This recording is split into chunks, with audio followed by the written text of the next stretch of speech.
I have to admit, I naively thought that some presidential candidates were simply too silly to merit further conversation and hype from the mainstream media. I was wrong. Listen to Joe Scarborough fawn over Rick Perry. Now, as everybody knows, Governor Perry, few people were tougher on Governor Perry's performance during the 2012 campaign than myself. And I never actually met the guy face to face. I met him at the Republican Governors Association. He's a great guy. I mean, he has an infectious personality. He is a great guy. I couldn't get him to answer a question without him making fun of himself and his debate performances. And you see this guy, I'm just saying, you see this guy in a tough interview, smiling, relaxed, running for president. Everybody that's done it says it's the most difficult thing one of the most difficult things you can do. And Rick Perry's been through it once before. I'm not so sure this guy isn't going to be more ready for prime time in 16. And Chris Matthews, I don't know if you've ever met Rick Perry or not, but and spent some time with him. He's really got an infectious personality. Infectious personality? He might have an infectious disease.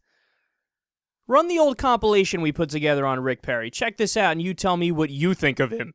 There are many other states that embrace those conservative values, the approach that we've taken over the years. I'm in one today in Florida. You look at South Carolina, you look at Florida. I know, and I said that. I'm in one of those states that reflect those today in Louisiana. Yeah, I got that. But I'm from Texas, so let's start there. Stay in the old system that's out there. And Senator, the ones that want to stay in the old system, pay the lawyers, pay the accountants, all that money that's gone, are that. 20% flat tax, put it on there, take your deductions off, send it in. The good news is that little plan that I just shared with you doesn't force the Granite State to expand your tax footprint, if you know what I mean. Like 9% expansion.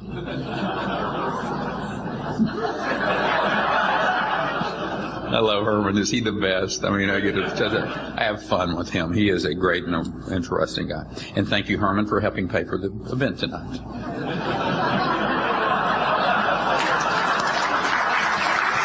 I grew up on a farm. I grew up on a farm. The coolest thing happens. I roll in here, and I get to meet a real-life angel in the form of Christopher Duffley. And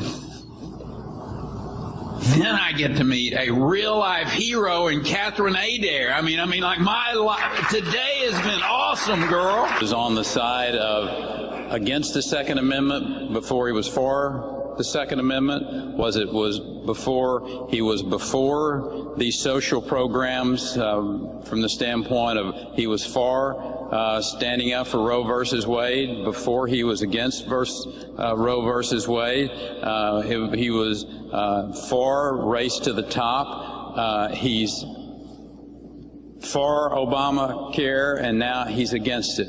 And I will tell you, it's 3 agencies of government when I get there that are gone. Commerce, education, and the, what's the third one there? Let's see. You need 5. Oh, 5. Okay. So commerce, education, and EPA? EPA. There you go. No, okay. Let's get the Seriously? Is EPA the one you were talking about? Or? No, sir. No, sir. We were talking about the agencies of government. EPA needs to be rebuilt. There's no doubt about that. But you can't name the third one? The third agency of government, yeah. I would do away with the education, the commerce. Commerce, and let's see. I can't. The third. Sorry. Oops.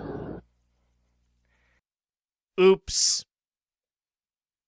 What Joe Scarborough needs to learn is it is irrelevant how a politician makes you feel personally, or makes you feel emotionally, or one-on-one, or otherwise. Even if he's great at giving speeches, it doesn't fucking matter. What matters is policy. What are they actually going to fight for? What laws or bills do they want to sign? How do they want to act in that respect? How are they on policy?